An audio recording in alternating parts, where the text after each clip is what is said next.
Quarter-finals day started under sunny skies in Washington. Perhaps not the lineup many would have imagined, but nevertheless some intriguing matches.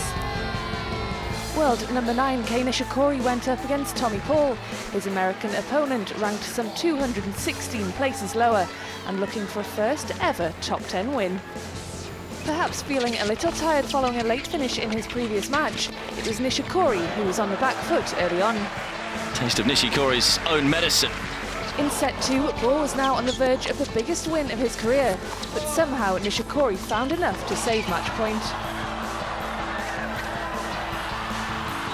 What a way to save a match point!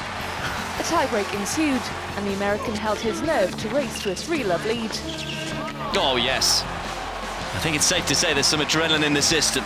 But the Japanese somehow overcame his fatigue and in a show of great mental strength, saved 3 match points to take it to a decider. Oh, that is so good. But the second seed proved too strong for his lower-ranked opponent and held his early break to eventually win the match. I'm running out of words, to be honest.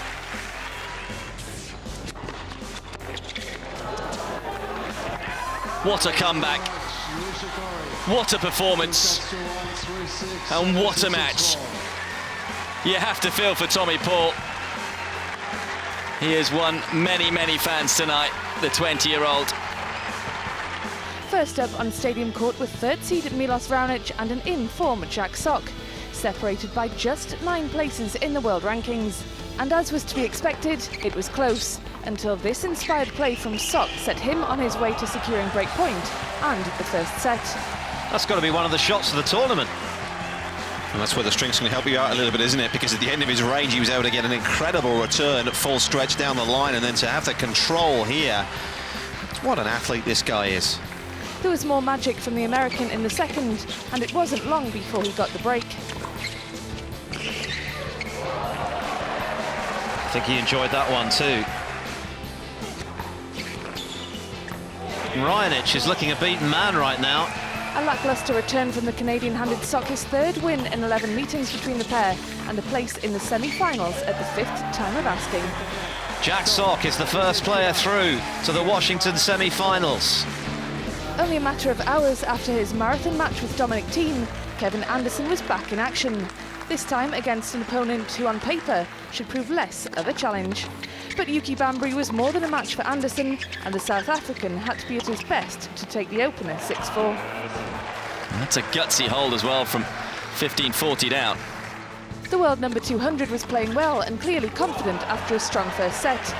Well, he really couldn't make much of an impact in the opening, so off the return, but very different story now. Anderson's experience proved too much for the Indian qualifier though, as he extended his lead in the decider, thanks in part to the 21 aces he hit. He wrapped up the win in just under 2 hours to earn himself a place in an ATP semi-final for the 2nd time this season.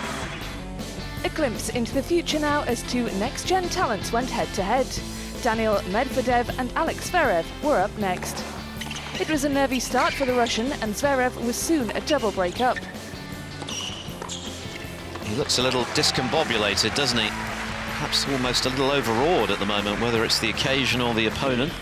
Although Medvedev settled into the second, there was no stopping Zverev, who was putting on a show.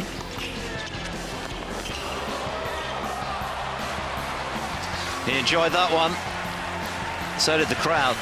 Oh, tremendous couple of digs. I mean, it was a little uncomfortable. That was a great volley from Medvedev, wasn't it? And fittingly, the world number 8 sealed the match in emphatic style.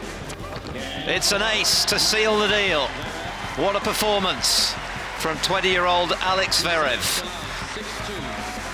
So after an eventful quarter-finals day at the City Open, just 4 men remain to battle it out for the title here in Washington.